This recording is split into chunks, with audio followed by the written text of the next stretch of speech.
Hi, Llanes here. I want to talk a little bit about the 10 mistakes that are most commonly seen by executives, up-and-coming executives, that they tend to overlook when planning and they're going from being an executive, a mid-level manager, director, to financial freedom.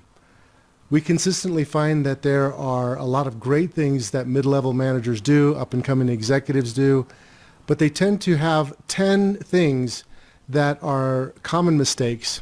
And I just want to summarize them, and hopefully it could be helpful for some of you who are in that category. The first thing that we see oftentimes is that many times executives forget about various impacts to their decisions with their family, with their children, their grandchildren, their spouses.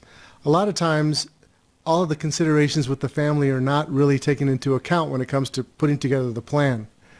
And I know that sounds almost like, wait a minute, everybody should know to do that. But in reality, sometimes it's really easy to forget some of the impacts that our decisions have on our spouses and on our children and on our grandchildren and our extended family, elderly parents, and so on. So the first thing to do is to make sure that you're considering in all of your planning, how does this impact my loved ones and people that are important to me? So that's the first mistake. The other one, the number two most common mistake that we see, is that people tend to not prioritize their goals. It takes a lot of thinking. It takes a lot of, soul searching to prioritize your goals. And first of all, you have to actually think about what are my goals, right? And that's actually number three. But before we get into that, let's talk about prioritization. The prioritization really falls into a few categories that we see the most often. The first one we see the most has to do with how am I going to prioritize retirement versus, say, education for our children versus maybe some need for other types of savings for major purchases or other things that we would like today. Oftentimes it's a kind of a trade-off between living well into the today and also having an abundance in the future. And it takes prioritization. So number two is prioritization. Number three is lack of properly defining goals. Many people kind of have a nebulous goal out there that they are very definite about, but they haven't done the complete things that are needed to have a proper goal, and that would be answering the question, what is the goal? What specifically is the goal? When am I looking for? You have to put a timeline on it, even if it doesn't occur exactly at that time. Without some sense of time, proper planning can't be done. So when, and then the other thing is how much, in dollars and cents, or whatever that metric is. How much are we talking about? So it's very specific. Many people have heard of the concept of a SMART goal: specific, measurable, actionable, or achievable, and some result-oriented, and some kind of a time constraint. Those types of goal planning bullet points, if you will, it's really necessary to get through those.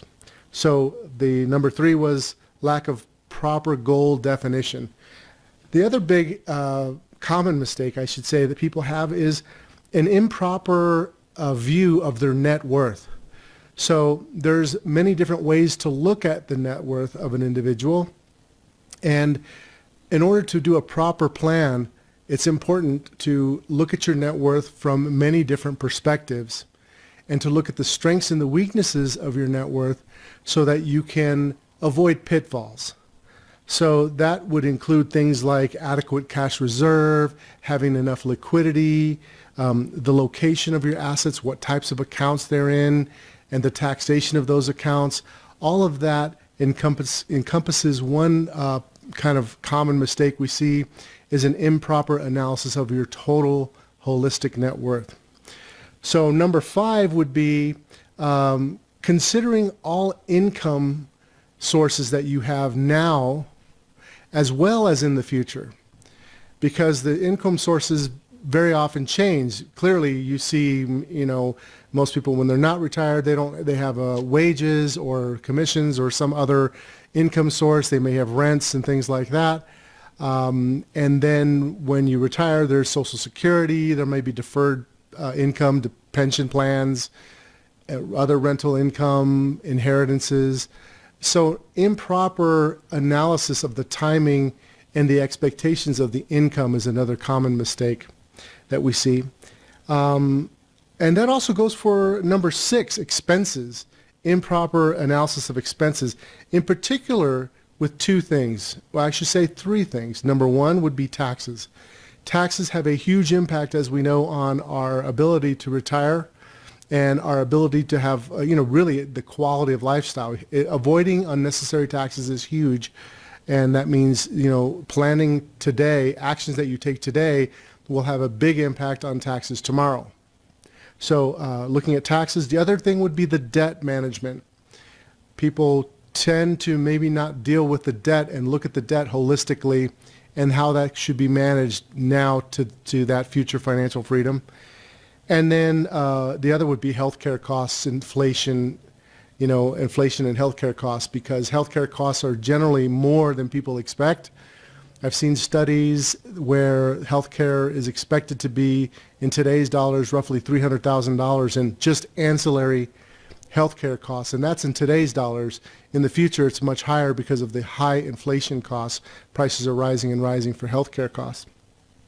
So that's number 6, common mistake, not properly forecasting or analyzing expenses over time and taxes. Number 7 is savings and contributions. A lot of people just say, I'm just going to save, but there's not a clear picture about where I'm going to save. You could save in a brokerage account, you could save in CDs, you could save in your 401k, you can put it in a Roth. There's a lot of different choices that can be made in terms of where you save. So that is a big part of optimizing cash flow, and that has a big impact on the future of a proper plan. How much should I put where? What is my employer contributing? So optimizing your savings and contributions is number 7. Number 8 is not considering proper asset allocation, and that simply means the mix of stocks, bonds, cash, various asset classes have different returns and risks, and many times people do not have the proper mix. So having a good understanding of your risk and return profile, liquidity needs, your legal obligations that you might have, all your tax circumstances, any other special circumstances, all kind of roll up into asset allocation, how I invest. So in order to achieve the appropriate goals, proper asset allocation is required. So that's number 8, proper asset allocation not considered. Number 9 is adequate protection. Many times there's 3 things that we see primarily that are not looked at. One would be adequate risk management with life. The other would be with health and long-term care. Long-term care is a very big one for retirees or people getting near retirement to offset some of those healthcare costs and other things in life that come unexpectedly. So adequate protection is number 9. And number 10, the biggest mistake and probably the one that we see the most, is not having a regular review process of observing what's going on with your situation and creating proper next steps to keep you on track. So having smart choices being made, it requires continual monitoring, of observing what's going on, determining what the best next steps are. And the way you determine the best next steps is by doing scenario analysis. So it's really important to have scenario analysis done. So what if I do this? What if I do that? And then comparing the impact to your net worth. And that can be complicated. It generally requires sophisticated software to analyze those tax impacts, inflation impacts, return risk impacts. And without that, it's a proper plan, if it's done today, will no longer be valid probably a year from now or 2 years from now, because things always change. The main things that change over time is the economy. That may change, tax rates change, inflation rates change, interest rates change. So things need to be changed because of the economy. And the other thing it changes is our personal circumstances change unexpectedly sometimes expectedly, and that also requires an adjustment to a plan. So there you have it. Those are the 10 things that we see the most often that executives and up-and-coming executives have in not proper planning. Number one, I'll just go through them one more time. Number one would be not having proper consideration of family. And number two would be improper consideration of priorities, so not prioritizing. Number three would be not properly defining the goals clearly. Number four would be not looking at the net worth from a holistic standpoint for strengths and weaknesses. Number five would be not considering income over time and changes in income. Number six would be expenses and taxes and how that is dealt with over time. Number seven is savings and contributions, optimizing those to the best way that would work for your situation. Number eight is improper asset allocation, or asset allocation that's not congruent with your risk profile or your appropriate goals. Number nine would be adequate protection, not considering in particular life, health, and long-term care. Number 10 is not having a regular review process of observing what's happening with your situation, making adjustments along the way for your changing circumstances and the economy, changes in the economy.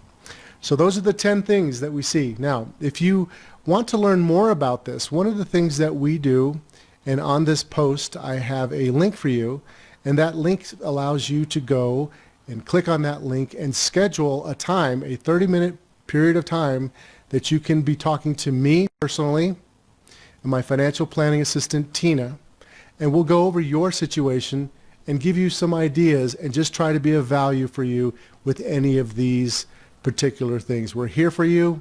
Always feel free to reach out to us. I'm Louis Llanes with WealthNet Investments, and have a great day.